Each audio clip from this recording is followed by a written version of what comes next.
నమస్తే, welcome to burning issue.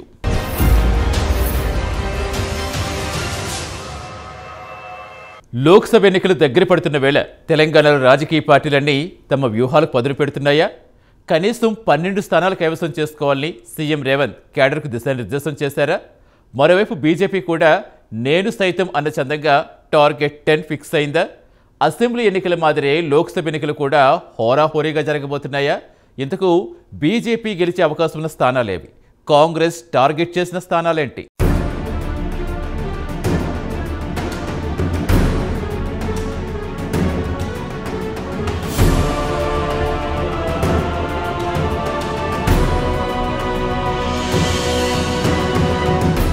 Parliament ఎన్నికల్లో రెట్టింపు ఉత్సాహంతో పనిచేయాలని నేతలకు సూచించారు సీఎం రేవంత్ రెడ్డి. అసెంబ్లీ ఎన్నికల కంటే ఎక్కువ ఓట్లు సాధించేలా కృషి చేయాలని నేతలకు దిశానిర్దేశం చేశారు. తాను గత సీఎంలా కాదని తేల్చి చెప్పారు. తెలంగాణ ముఖ్యమంత్రి రేవంత్ రెడ్డి జనవరి 26 తర్వాత ఎమ్మెల్యేలకు అందుబాటులో ఉంటానని హామీ ఇచ్చారు. వారానికి 3 రోజులు సాయంత్రం 4 నుంచి 6 వరకు సచివాలయంలో ఎమ్మెల్యేలకు అందుబాటులో ఉంటానని చెప్పారు. 5 జిల్లాల ఇన్ఛార్జి మంత్రులు ఎమ్మెల్యేలతో సీఎం రేవంత్ రెడ్డి సమావేశం జరిపారు. జిల్లాల వారీగా ఆదిలాబాద్, నిజామాబాద్, మెదక్, మహబూబ్నగర్, హైదరాబాద్ నేతలతో సమావేశమయ్యారు సీఎం రేవంత్. రాబోయే పార్లమెంట్ ఎన్నికల్లో పార్టీ గెలుపునకు కృషి చేయాలని సీఎం రేవంత్ సూచించారు. ఈ నెల 26 తర్వాత జిల్లాల పర్యటనకు సీఎం రేవంత్ శ్రీకారం చుట్టనున్నారు. ఆదిలాబాద్ జిల్లా ఇంద్రవెల్లిలో తొలి సభ ఉండనుంది. గతంలో పీసీసీ అధ్యక్షుడిగా బాధ్యతలు చేపట్టగానే ఇంద్రవెల్లిలో భారీ సభ నిర్వహించారు రేవంత్ రెడ్డి. ఇప్పుడు ముఖ్యమంత్రిగా బాధ్యతలు చేపట్టాక తొలి సభ ఇంద్రవెల్లిలో నిర్వహించనున్నారు. ఇంద్రవెల్లి అమరుల స్మారక స్మృతివనం కోసం శంకుస్థాపన చేసేందుకు ఏర్పాట్లు చేయాలని ఆదిలాబాద్ నేతలకు సూచించారు. ఇంద్రవెల్లి అమరుల కుటుంబాలను గుర్తించి ఆదుకుంటామని సీఎం రేవంత్ హామీ ఇచ్చారు.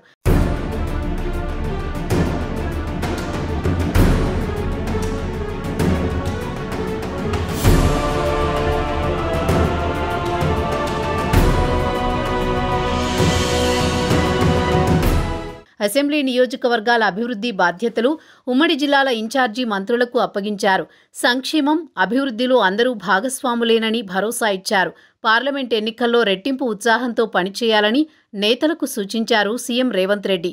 అసెంబ్లీ ఎన్నికల్లో కంటే ఎక్కువ ఓట్లు సాధించేలా కృషి చేయాలని నేతలకు దిశానిర్దేశం చేశారు. 17లో 12కు తగ్గకుండా ఎంపీ స్థానాలు గెలిపించుకోవాలన్నారు. తెలంగాణలో లోక్సభ ఎన్నికల వేడి మొదలైంది. కాంగ్రెస్, బీజేపీ ఇప్పటికే పార్లమెంటు నియోజకవర్గాల బాధ్యతలను ముఖ్య నేతలకు అప్పగించాయి. ఇక పార్లమెంట్ నియోజకవర్గాల వారీగా బీఆర్ఎస్ సమావేశాలు నిర్వహిస్తోంది. రాజకీయ పార్టీలకు పార్లమెంటు ఎన్నికల ఫీవర్ పట్టుకుంది. ఈ ఏడాది మార్చి, ఏప్రిల్ మాసాల్లో జరగనున్న లోక్సభ ఎన్నికల్లో అత్యధిక స్థానాలు కైవసం చేసుకోవడంపై పార్టీలు నజర్ పెట్టాయి. నెల రోజుల కిందటే ముగిసిన తెలంగాణ శాసనసభ ఎన్నికల్లో గెలిచి అధికారంలోకి వచ్చిన కాంగ్రెస్ అనూహ్య ఓటింగ్ శాతాన్ని నమోదు చేసుకున్న బీజేపీ రెండూ తెలంగాణలోకి 17 పార్లమెంటు స్థానాలపై ఫోకస్ పెట్టినట్లు కనిపిస్తోంది.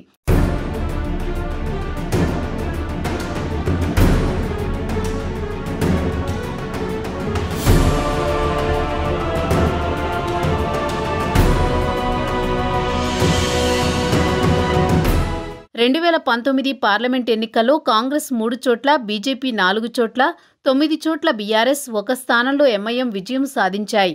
కాగా కేంద్రంలో మూడోసారి కూడా అధికారంపై కన్నేసిన బీజేపీ 10 ఏళ్ల కిందట అధికారం కోల్పోయిన కాంగ్రెస్ ఈసారి అధికార పగ్గాలు చేపట్టేందుకు ఎత్తులు వేస్తున్నాయి. తెలంగాణలో ఇంకా శాసనసభ ఎన్నికల వేడి తగ్గక ముందే వస్తున్న లోక్సభ ఎన్నికల్లో లబ్ధి పొందేందుకు కాంగ్రెస్, బీజేపీలు ప్రయత్నిస్తున్నాయి.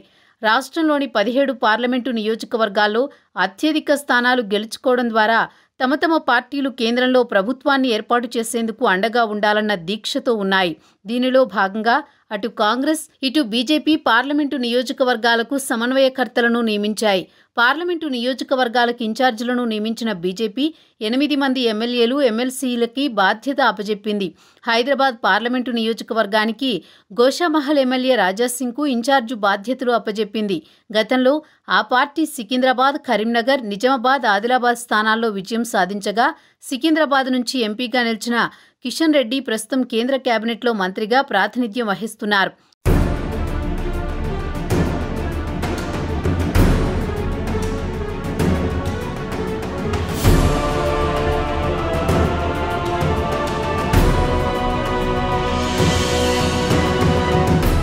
మొన్నటి శాసనసభ ఎన్నికల్లో పార్టీకి కొంత ఊపు వచ్చినా అనుకున్న స్థాయిలో ఎమ్మెల్యేలను గెలుచుకోలేకపోయినా గతం కంటే ఓట్ల శాతం మెరుగుపడడంతో పార్లమెంట్ ఎన్నికల్లో ఎక్కువ స్థానాలపై గురిపెట్టింది. కాగా రాష్ట్ర వ్యాప్తంగా ఉన్న పార్లమెంటు స్థానాలకు బీజేపీ నుంచి ఇన్ఛార్జీలుగా నియమితులైన వారి వివరాలు ఇలా ఉన్నాయి. ఆదిలాబాద్ పాయల్ శంకర్, పెద్దపల్లి రామారావు పాటిల్, కరీంనగర్ ధనపాల్ సూర్యనారాయణ గుప్తా, నిజామాబాద్ ఏలేటి మహేశ్వర్ రెడ్డి, జహీరాబాద్ కాటిపల్లి వెంకటరమణారెడ్డి, మెదక్ పాల్వాయి హరీష్ బాబు, మల్కాజ్గిరి పైడి రాకేష్ రెడ్డి, సికింద్రాబాద్ కె లక్ష్మణ్, హైదరాబాద్ రాజాసింగ్, చేవెళ్ల ఏవిఎన్ రెడ్డి, మహబూబ్ నగర్ ఎం రామచంద్రరావు, నాగర్ కర్నూల్ మాగం రంగారెడ్డి, నల్గొండ చింతల రామచంద్రారెడ్డి, భువనగిరి ఎన్వీఎస్ఎన్ ప్రభాకర్, వరంగల్ మర్రి శశిధర్ రెడ్డి, మహబూబాబాద్ గరికపాటి మోహన్ రావు, ఖమ్మం పొంగులేటి సుధాకర్ రెడ్డి. తాజాగా ఎమ్మెల్యేలుగా గెలిచిన 8 మందికి పార్లమెంటు నియోజకవర్గాలకు ఇన్ఛార్జీలుగా నియమించడం గమనించదగ్గ పరిణామం. BJP senior నేతలైన Bandi Sanjay, Dharmapuri Arvind, Etela రాజేందర్లను parliament ఇన్ఛార్జీలుగా నియమించకపోవడం విశేషం.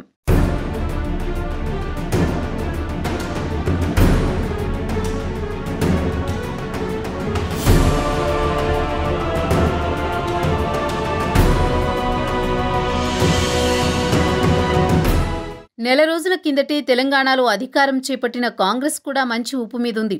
అంతకు కొద్ది నెలల ముందే కర్ణాటకలో సైతం కాంగ్రెస్ అధికారంలోకి వచ్చింది. దీంతో దక్షిణాన బలం పుంజుకోవడంతో అదే బలంతో రాబోయే ఎన్నికల్లో ఇక్కడి నుంచి ఎక్కువ స్థానాలు గెలవాలని భావిస్తున్నారు.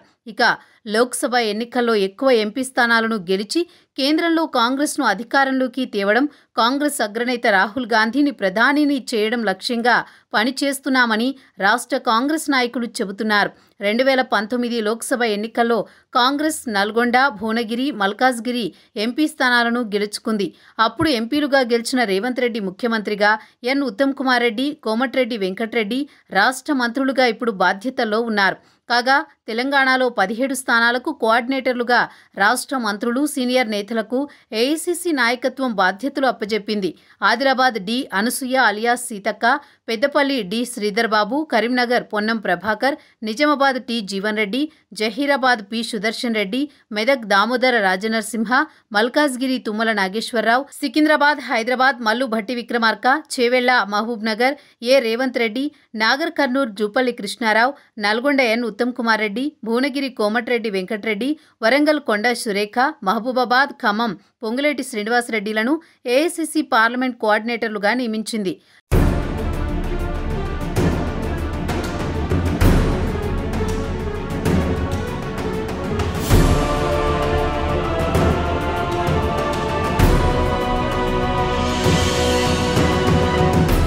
లోక్సభ ఎన్నికలు బీఆర్ఎస్ సైతం సిద్ధమవుతోంది.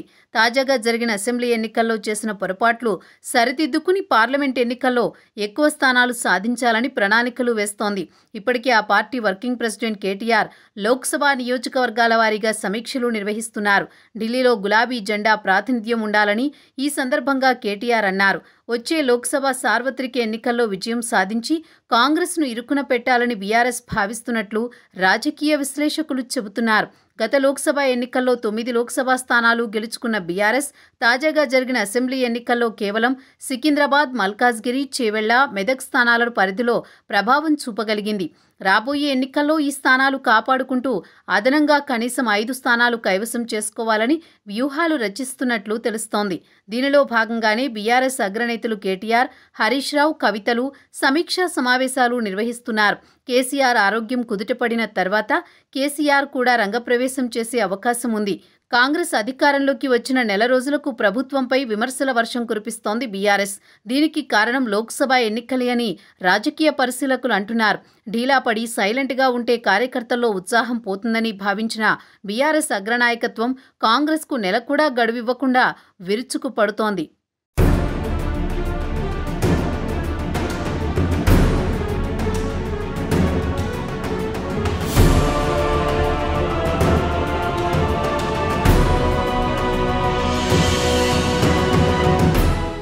తెలంగాణలో 3 ప్రధాన పార్టీలు వచ్చే లోక్సభ ఎన్నికలకు సిద్ధపడుతున్నట్టుగా తెలుస్తోంది.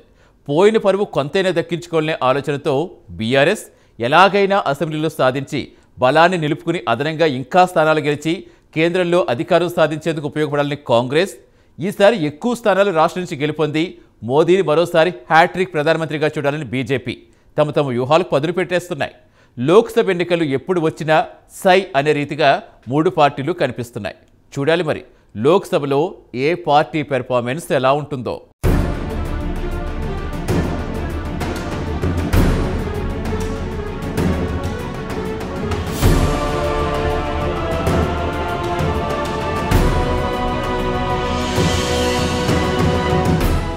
బర్నింగ్ ఇష్యూలో షార్ట్ బ్రేక్ తీసుకుందాం.